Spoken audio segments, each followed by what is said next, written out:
작년에 되게 유행했던 그 프로그램이 하나 있는데요. 싱어게인이라는 프로그램이 있습니다. 2가 시작됐어요.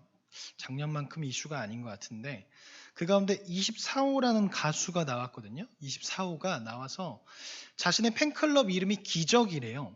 그리고 이 똥을 싸는 똥기적이 아니라 그 기적, 미라클 그 기적을 말하죠.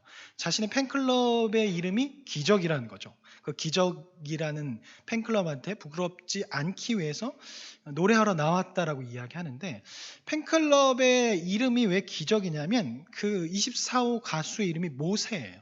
그러니까 모세하면 떠올리는 것이 홍해의 기적이니까 이 팬클럽들이 그 모세의 홍수를 생각하는 그 기적으로 짓자 해서 기적이라고 지었다고 그렇게 이야기하더라고요. 그런데 저는 개인적으로 모세가 삶을 돌아보면서 자신의 누군가가 모세에게 가장 인상 깊었던 사건이 무엇입니까? 라고 물어본다면 저는 홍해의 기적도 말하겠지만 오늘 이 떨기나무 사건을 이야기할 것 같아요. 왜냐하면 홍해의 기적은 모두가 함께 경험한 거지만 이 떨기나무 오늘 함께 나눌 말씀은 모세가 혼자 가장 힘이 들었을 때 가장 힘든 시기를 보냈을 때 하나님을 만난 사건이기에 개인적으로 만난 사건이기에 모세에게 있어서 가장 기억나는 사건은 오늘 이 떨기나무 사건이 아닐까 그렇게 생각을 해봅니다. 모세는 어느덧 광야로 도망친 지 40년이라는 시간이 지났어요. 40년 전 모세는 모세를 크게 낙담할 만한 사건이 있었죠. 우리가 지난 시간 이야기를 잠깐 해야 하는데 지난 시간에 이런 이야기를 나눴어요. 모세가 애굽 왕 바로의 딸에게 입양돼서 왕실에서 이렇게 살아가게 되죠. 그리고 교육을 받으면서 살아가게 돼요. 그러다가 이 모세가 장성하게 되고 그리고 무엇을 목격하냐면 자신의 민족이라고 생각한 히브리인이 애굽 백성에게 괴롭히는 장면을 보게 돼요. 그때 모세가 자신의 힘으로 그 사람들을 죽여버리죠. 애굽 사람을 죽여버리고 그들을 구원한다고 그렇게 생각을 해요. 그런데 이것이 그 다음날 문제가 발생하잖아요. 히브리인에게 갔더니 자기네들끼리 싸우고 있었죠. 그래서 모세가 가서 중재해요. 왜 같은 민족끼리 싸우냐? 그러지 마라 라고 이야기했더니 이 백성들이 말하죠. 네가 뭐야? 네가 뭔데 우리 일에 상관하냐? 어제 죽였던 그 애굽 사람처럼 우리도 죽일 작정이구나 라고 그렇게 이야기해요. 그리고 이 사건을 애굽의 왕 바로에게 가서 일러서 결국 모세는 도망치게 돼요. 그로부터 40년이 지난 것이 오늘 말씀이에요. 그렇게 모세는 광야에서 애굽 사람도 아니고 히브리 사람도 아닌 전혀 다른 미디안 사람의 사위로서 미디안 사람으로 지금 양을 치며 살아가는 거예요. 모세는 40년 동안 그렇게 좌절한 채 자신의 동족에게 배신당한 그 아픔을 가진 채 살아가는 거죠. 히브리는 난 앞으로 절대로 만나지 않을 거야. 그리고 자신은 이제 더 이상 히브리인이 아니라 이스라엘 사람이 아니라 미디안 사람이라고 생각하며 40년을 살아갔을 거예요. 그런 가운데 맨날 그 하던 것처럼 40년 동안 해왔던 것처럼 양떼를 이끌고 풀을 쫓아갔을 거예요. 그런 가운데 이제 호렙산에 도착하게 되죠. 그런데 모세의 눈을 끄는 것이 있었는데 그게 뭐냐면 바로 불타는 떨기나무예요. 근데 이 떨기나무라는 것이요 너무나 연약해서 사막이나 광야에서 기온이 많이 올라가면 스스로 발화해서 불에 탄다고 해요. 근데 너무나 연약하다 보니까 불에 붙자마자 바로 사그라드는 것이 떨기나무라고 해요. 그런데 모세가 떨기나무를 봤는데 불에 타고 있어요. 근데 이 떨기나무가 소멸되지 않고 계속 불에 타고 있는 거예요. 그러니까 모세가 생각할 때 이것은 너무나 놀라울 있는 거죠. 그래서 3절 후반부에 보면 모세가 이렇게 말해요. 떨기나무가 어찌하여 타지 아니하는고 라고 그렇게 말하죠. 하나님께서는 모세를 만나기 전에 왜 먼저 모세에게 불에 타는 그러나 소멸되지 않는 떨기나무를 보여주셨을까요? 먼저 불에 타는 떨기나무는 연약한 이스라엘을 상징한다고 볼 수 있어요. 연약한 떨기나무, 하지만 불에 붙었지만 소멸되지 않는 이 떨기나무는 연약한 이스라엘 상징하는데 지금 연약한 이스라엘은 애굽으로 인해서 불같은 고통 가운데 살아가고 있어요. 근데 떨기나무도 역시 불 안에서 있지만 소멸되지 않잖아요. 이것처럼 지금 애굽으로 인해서 불타는 고통 가운데 있는 이스라엘이지만 하나님의 보호하심으로 인해서 이 이스라엘은 절대로 소멸되지 않을 것이다. 절대로 무너지지 아니할 것이다라는 것을 보여주는 거죠. 그래서 하나님께서는 모세를 떨기나무, 불타는 떨기나무 하지만 소멸되지 않는 떨기나무를 앞으로 불러서 이스라엘은 절대 무너지지 않을 거야. 그리고 너 연약해져 있는 너 모세도 내가 너를 사용해서 이스라엘을 인도해 낼 것이야 라는 것을 보여주기 위해서 떨기나무 앞으로 부르신 것이죠. 우리의 삶에도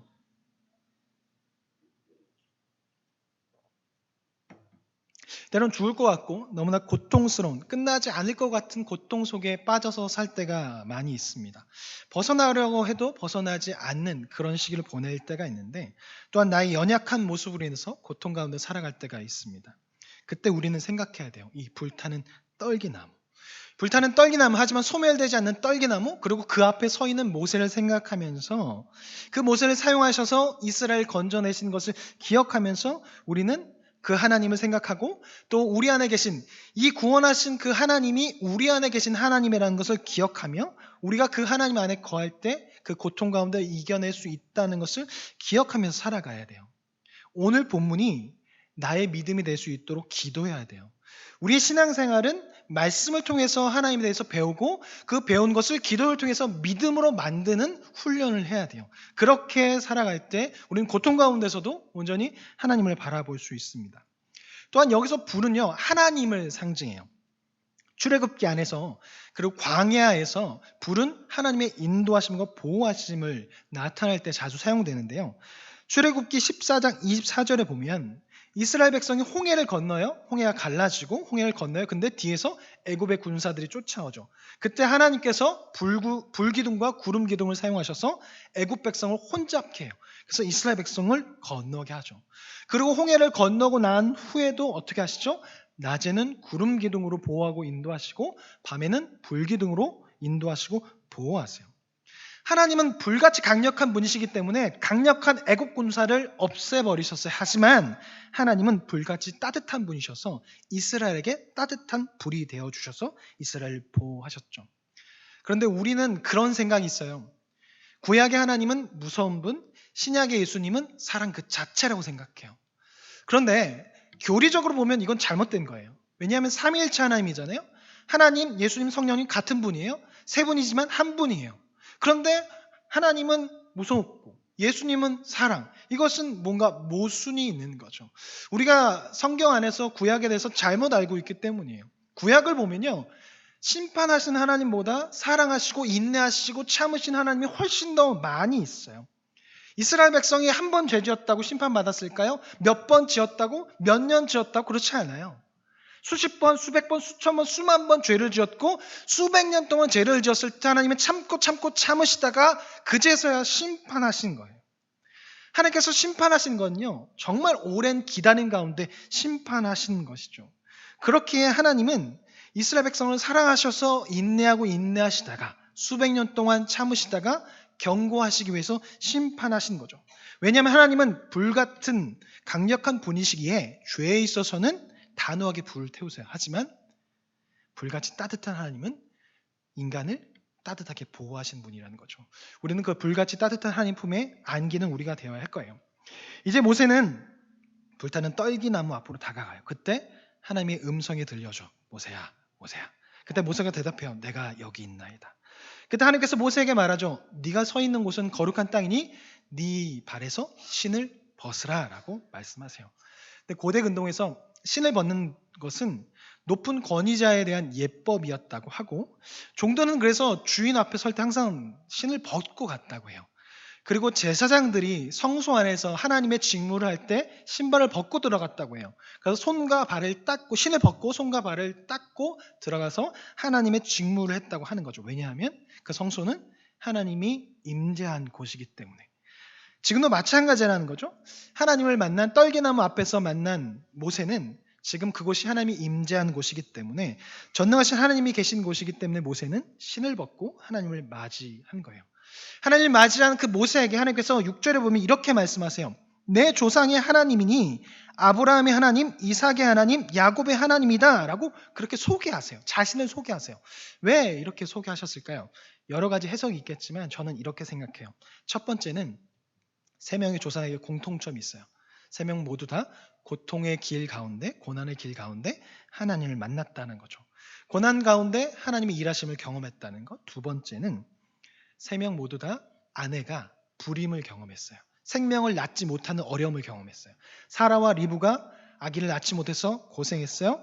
야곱의 아내 라헬도 마찬가지. 오랜 시간 동안 아기를 낳지 못해서 고생하다가 하나님의 일하심으로 인해서 이들에게 생명이 나타나게 된 것이죠.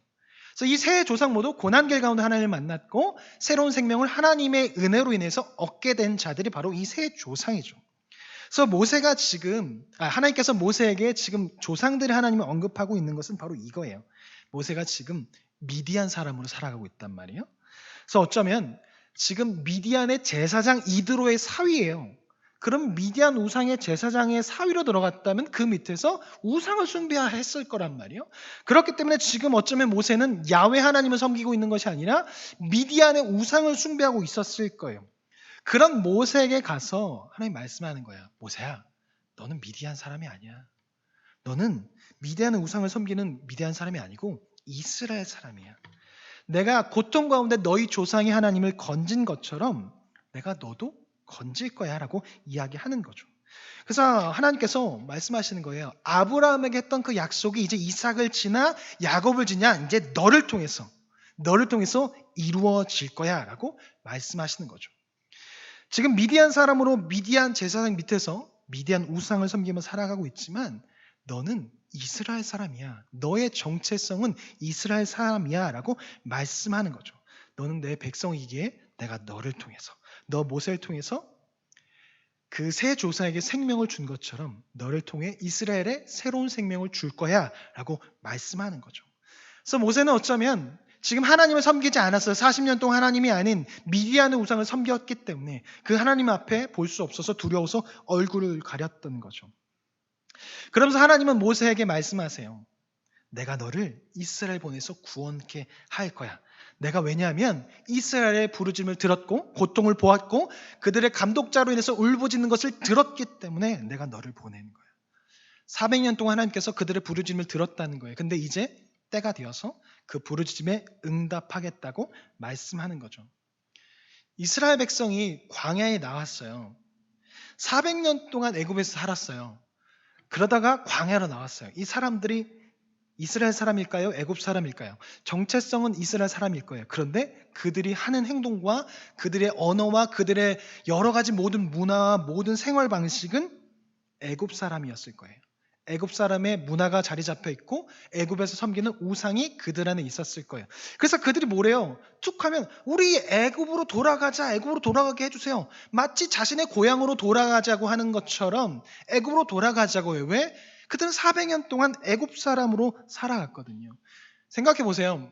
우리나라는 일제강점기를 한 3, 40년 보냈는데 여전히 우리나라에는 일제 그 잔재가 많이 있죠. 뭐 스미끼리, 와르바시, 뭐 닭광, 벤또 이런 것들 그리고 여러 가지 일본 잔재가 아직도 많이 있단 말이에요. 이스라엘은 400년이에요. 그러면 정말 그냥 말 그대로 그 사람들은 애굽 사람이에요. 하나님이 아닌 애굽의 우상을 숭배하며 살아갔을 거예요. 어쩌면 하나님의 이름도 불렀을 거고 애굽의 우상도 불렀을 거예요. 왜냐하면 고대에 전쟁은 신들의 전쟁이에요. 그래서 승리한 나라의 신이 최고의 신이에요. 그래서 이때는 애굽의 신이 최고고 나중에 바벨론의 마르둑이 최고의 신이 되어버리는 거죠. 사람들 사이에서. 그래서 이스라엘은 마르둑도 섬겼다가 이 애굽의 신도 섬겼다가 가나안 신도 섬기는 이유가 그런 것에 있는 거예요.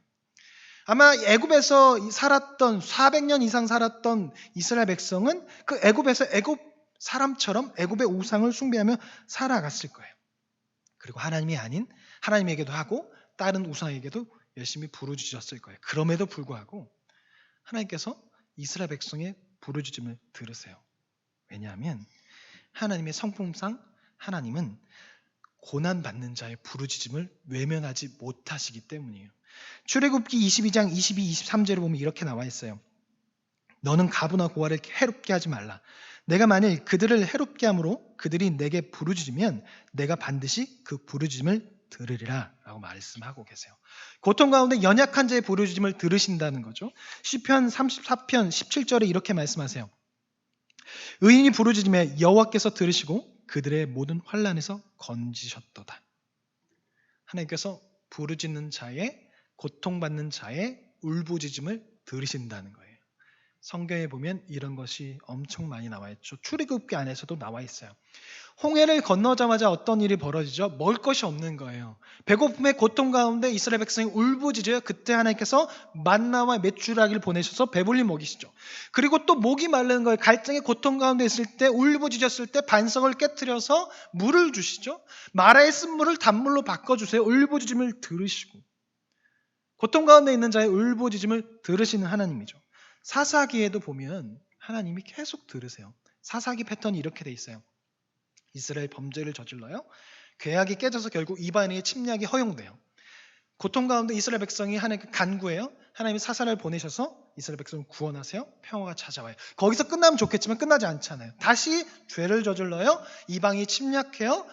간구해요. 사사를 보내서 구원하세요. 평화가 찾아와요. 이게 계속 반복돼요. 근데 문제는 무엇이냐면 뒤로 갈수록 점점 상황은 안 좋아져요. 사람들은 점점 죄악 가운데 있어요. 그리고 뒤로 갈수록 점점 사사를 세울 만한 인물이 없어요. 입다 보세요. 자신의 딸을 제물로 바쳤잖아요. 사사 삼손 보세요. 그 사람이 과연 사사일까요? 하나님 하나도 없어요. 그의 삶에서 하나님 하나도 없어요. 사람 막 죽이잖아요. 하나님의 말만 나시린이지 그의 삶에 하나님과 관련된 건 아무것도 없어요. 그럼에도 불구하고 왜 하나님께서 사사를 세우셨을까요? 도저히 세울 수 없는 거예요. 뒤로 가면 뭐 레위인 첩이 있고 뭐 장난 아니죠. 12동강낸 토막살인 나타나고 이런 일이 벌어진단 말이에요. 도저히 사사를 세울 만한 사람이 아무도 없어요. 그럼에도 불구하고 왜 하나님께서 사사를 세울까요? 고통 가운데 이스라엘이 부르짖기 때문이에요. 계속 부르짖으니까 하나님이 야 이건 진짜 아닌데 그럼에도 불구하고 고통 가운데 살아가는 사람이 있으니까 그 사람의 울부짖음을 들으시고 그 사람을 구원해 주시는 거예요. 하나님은 바로 이런 하나님이라는 거죠. 우리가 이것을 알고 믿어야 돼요. 그러기 위해서는 성경을 통해서 배워야 돼요. 그리고 기도를 통해서 이 배운 것이 믿음이 될 수 있어야 돼요. 그래야 믿음으로 살아갈 수 있어요. 맹목적인 신앙이 아니라 성경적인 신앙을 가지고 살아가야 돼요. 맹목적인 신앙은 신앙을 불균형하게 만들고 바르게 신앙생활하지 못하게 돼요. 알고 믿어야 돼요. 그런데 그렇지 않고 우리는 미신처럼 믿어요. 하나님을. 무속신앙처럼 믿어요. 몰라요 하나님. 근데 믿는데요. 그 과연 믿는 걸까요? 그렇게 되면 어떻게 되냐면 성경적이지 않은 믿음과 생각을 성경적인 믿음과 생각인 것처럼 생각하며 살아가는 거죠. 그렇게 우리의 믿음은 어디서 나와야 할까요? 내 머리가 아니라 성경에서 나와야 돼요. 그리고 그래서 성경을 가까이 하고 말씀 안에서 하나님을 발견하고 그 발견한 하나님이 나의 믿음이 될 수 있게 해달라는 게 바로 기도예요. 그 기도를 통해서 나의 믿음이 될 수 있게 해야 되는 거죠.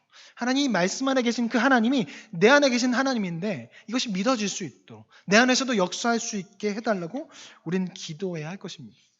하나님을 아는 지식이 우리의 믿음이 되고 우리를 살릴 것입니다.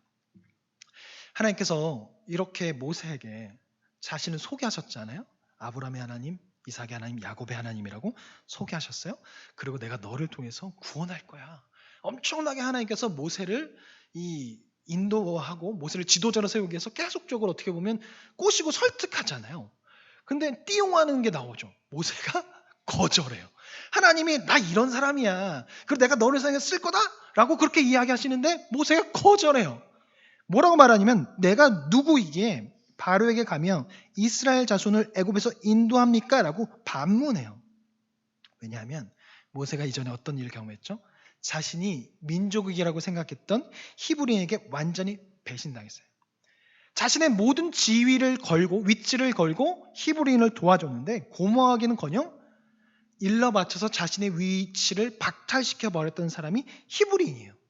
그래서 모세는 이 사건으로 큰 상처를 받았을 거예요. 그래서 다시는 히브리인을 위해서 살고 싶지 않았을 거예요. 또한 두 번째, 좀 전에 말씀드린 것처럼 모세는 지금 완전히 미디안 사람이에요. 미디안에서 40년 동안 미디안 제사장 밑에서 살았기 때문에 애굽의 왕족의 모습은 다 사라져 버렸어요. 그리고 미디안 사람, 그래서 완전히 미디안 사람의 유목민으로 살아가는 거죠. 그래서 모세는 지금요 미디안 사람으로서 미디안 사람을 위해 살아가고 있는 미디안 사람이에요. 우리가 TV에서 보면 그 외국인인데 한국에서 오래 살아서 한국말 잘하는 사람을 보게 돼요. 그리고 귀화한 사람도 있죠. 대표적인 게 예전에는 로버트 할리가 있었고 요즘엔 샘 맥민턴이 있단 말이에요. 로버트 할리는 이제 좀 사고를 치긴 했지만 근데 예전에 로버트 할리가 이런 이야기를 한 적이 있어요. TV 프로그램 나와서 이 뭐 수십 년을 살았잖아요, 한국에서. 그러다가 자신의 고향 미국에 갈 일이 있었대요. 그래서 비행기를 타고 미국에 갔는데 공항에선가 무언가 갑자기 일이 발생한 거예요. 근데 어떻게 하는지 아세요? 이 사람이 영어가 몰라서 영어가 안 나와서 통역사를 불렀다는 거예요. 한국말 하는 통역사를 불러서 이 로버트 할리는 원래 미국 사람인데 한국말을 할 줄 아는 통역사한테 한국말로 하고 이 통역사가 그것을 미국 사람한테 말하고 이렇게 해서 문제를 해결했다고 이야기해요. 자기도 너무나 웃겼다는 거죠. 거기에 나왔던 사람이 엄청나게 웃었어요. 그뿐만 아니라 샘 해밍턴도 마찬가지예요. 샘 해밍턴도 유튜브에 나와서 고민이 있는 게 뭐냐면 나는 잘하는 게 없다는 거예요. 한국말도 잘하지 못하는데 이제 영어도 잘 모르겠다는 거예요. 욕만 알겠대요. 한국말도 욕만 잘하고 이 기억이 잘 안 난다고 그렇게 이야기하더라고요. 모세가 지금 그래요. 40년 동안 애굽말도 아니고 미디안에서 미디안 문화 안에서 미디안 언어를 사용하며 살아갔단 말이에요. 그럼 완전히 미디안 사람이에요. 그렇게 바로 왕 앞에 갔을 때 말이 어눌할 수밖에 없는 거예요. 말도 어눌해요. 미디안 사람이에요. 히브리인에게 배신당했어요. 그래서 자신의 정체성은 더 이상 히브리인이 아니고 미디안 사람이에요.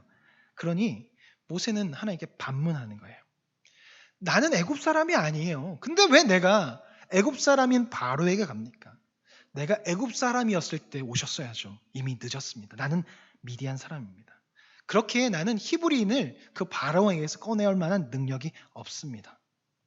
또 나는 미디안 사람인데 왜 나와 상관없는 히브리인을 내가 구원하기 위해서 내 삶을 포기하고 내 목숨을 걸어야 합니까? 라고 반문하는 거예요.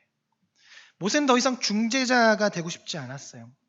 이전에 스스로 중재자가 되어서 큰 실패를 맛보았잖아요.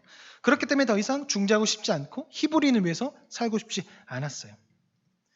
모세는 실패감을 맛보았기 때문에 말하는 거예요. 하나님께 말씀드리는 거예요. 나는 이런 사람이에요. 이런 상태예요. 그러니 하나님의 부르심에 합당한 사람이 아니니 다른 사람 알아보세요. 라고 말하는 거죠. 그때 하나님께서 모세에게 이렇게 말씀하세요. 출애굽기 3장 12절 우리 같이 읽을까요? 출애굽기 3장 12절을 같이 읽겠습니다. 자, 시작. 다시 한번. 자, 3장 12절 시작. 하나님이 이르시되 내가 반드시 너와 함께 있으리라. 내가 그 백성을 애굽에서 인도하여 낸 후에 너희가 이 산에서 하나님을 섬기리니 이것이 내가 너를 보낸 증거니라. 하나님이 말씀하세요. 내가 너와 함께 할 거야. 그리고 너를 인도하여 낸 이스라엘, 내가 너를 통해서 인도한 이스라엘이 오늘 너와 만난 이 장소에서 함께 예배하는 날이 올 거야 라고 하나님께서 모세에게 이야기하세요. 예언하시는 거죠. 앞으로 있을 일을 모세에게 예언하시는 거예요. 하나님께서 모세에게 앞으로 있을 일을 말씀하심을 위해서 모세에게 확신과 위로의 말씀을 하시는 것이죠. 이제 내가 너와 함께 할 거야. 너는 혼자라고 느껴지지 않게 할 거야. 이제는 네가 혼자 있는 것 같고 혼자 하는 것 같았지. 그리고 배신당했을 때 아무것도 하지 못했지. 하지만 이제 내가 너와 함께 할 것이기에 걱정하지 마 라고 얘기하는 거죠. 내가 함께 할 거야. 너가 하는 게 아니야. 내가 할 거야. 네가 하는 게 아니라 내가 할 것이다 라고 말씀하시는 거예요. 그러니 걱정하지 마라. 이젠 내가 너와 함께 할 거야. 너가 힘이 드니? 그럼 나에게 찾아와. 내가 힘을 줄게. 힘이 들고 결정하기 어려운 일이 발생할 것 같아? 그런 일 있으면 나에게 찾아와. 내가 지혜를 줄게. 이스라엘 백성이 또 말을 안 듣고 반항할 것 같아? 그럼 나에게 찾아와. 내가 지혜와 힘과 능력을 주어서 그것을 해결해 줄게 라고 말씀하시면서 걱정하지 마 라고 지금 하나님께서 모세에게 말씀하는 거예요. 상처받은 모세에게 위로하시는 거죠. 우리가 우리 힘으로 살아가는 것 같은데 실은 그렇지 않아요. 하나님 없이 우리 살아갈 수 없죠. 그걸요, 고통이 찾아오기 전에 잘 못 느껴요. 왜냐하면 내 힘이 남아있기 때문에. 그러다 보니까 우리는 평상시에 그냥 내 힘으로 살아가요. 그러다 보니까 하나님 필요 없는 거죠. 생각과 말은 하나님 필요합니다. 나의 전부입니다라고 말하지만 우리가 신앙생활하는 거 보면 하나님을 찾지 않아요. 하나님을 생각하지 않아요. 하나님을 보지 않아요. 왜? 나의 힘이 여전히 남아있으니까. 나의 힘으로 살아갈 수 있으니까. 그러다가 고통 가운데 빠지면 아무것도 할 수 없으면 내 힘으로 계속 하는데 문제가 해결되지 않으면 그때 우린 깨닫게 되죠. 내가 할 수 있는 건 아무것도 없구나. 그리고 나중에 나는 하나님이 없으면 안 되는 사람이구나 라는 것을 경험하게 돼요. 깨닫게 돼요. 제가 설교 때 자주 얘기하는 게 있어요. 1년이라는 시간, 우울증을 겪으면서 엄청나게 힘들었던 시간. 그때 제가 신앙이 한 단계 업그레이드 됐거든요. 그게 뭐냐면 나는 아무것도 아니구나. 나는 하나님 없으면 아무것도 할 수 없구나. 나는 언젠가부터 하나님 없으면 살아갈 수 없는 존재로 바뀌어버렸구나 라는 것을 경험하게 되었어요. 우리가 이 믿음이 우리 안에 있어야 돼요. 그런데 잘 쉽지 않죠. 고난이 찾아오기 전에 이 믿음이 우리 안에 있어야 되고 이 믿음을 가지고 살아가야 돼요. 고난이 오기 전에. 안 그러면 고난이 오고 난 후에 그제서야 겪을 거 힘든 거 다 겪고 난 후에 이제 나는 아무것도 아닙니다 라고 이야기하게 되는 거죠. 그 전에 우리가 스스로 광야로 들어갔으면 좋겠어요. 스스로 광야로 들어가는 거죠. 하나님이만 계시는 주변에 아무것도 없는 상태로 만드는 거예요. 그래서 스스로 광야로 들어가서 그곳에서 하나님만 볼 수 있는 상태로 만드는 거죠. 제가 늘 그러진 않은데 한번 그런 적이 있어요. 하루를 정해서 그래 오늘은 난 하나님만 생각할 거야. 그래서 새벽 기도 때부터 하나님을 생각하고 새벽 기도하고 큐티하고 하나님과 관련된 찬송을 부르고 하나님과 관련된 책을 보고 성경을 보고 그렇게 하루를 보냈거든요. 그런데 밤에 자는데 막 심장이 두근거리는 거예요. 이게 뭐 그런 게 아니야. 너무 좋아서, 너무 설레어서 그런 두근거림을 그때 정말 너무 좋아. 예전에 새벽 기도 가는 게 설레서 잠이 안 온 그때 이후로 오랜만에 겪는 경험이었어요. 하나님을 경험하는 것이 바로 이런 것이죠. 한번 광야로 들어가 보세요. 스스로 하루를 정해서 나는 오늘 하루 광야로 들어갈 거예요. 그래서 다른 거 보지 않고 하나님만 바라볼 거예요. 그런 날을 정해서도 좋고 어떤 시간을 광야의 시간으로 잡는 거죠. 그래서 그 시간은 나는 아무것도 보지 않고 하나님만 생각할 거야. 라는 그런 시간을 정해보는 거죠. 그래서 스스로 광야로 들어가는 거예요. 코로나 시대를 겪으면서 많은 사람들이 하나님을 경험하는 것이 참 어렵다고 해요. 저도 마찬가지고. 그렇다면 한번 스스로 광야로 들어가 보세요. 하루에 광야로 들어가는 시간을 한번 정해보시던가 아니면 하루 쉬는 날이 있다면 그 시간을 광야로 들어가는 시간으로 정해보는 거죠. 그 시간이 하나님을 경험할 수 있는 귀한 시간이 될 거라 저는 믿습니다. 같이 아까 불렀던 찬양 나의 힘이 되신 여호와여 찬양하시고 같이 기도했으면 좋겠는데 찬양의 가사처럼 하나님 나의 힘이 되십니다 선포하고 그리고 나의 힘이 되어 주십시오. 오늘 들었던 찬양과 또 오늘 들었던 말씀이 나의 믿음이 되게 해달라고 같이 기도했으면 좋겠습니다.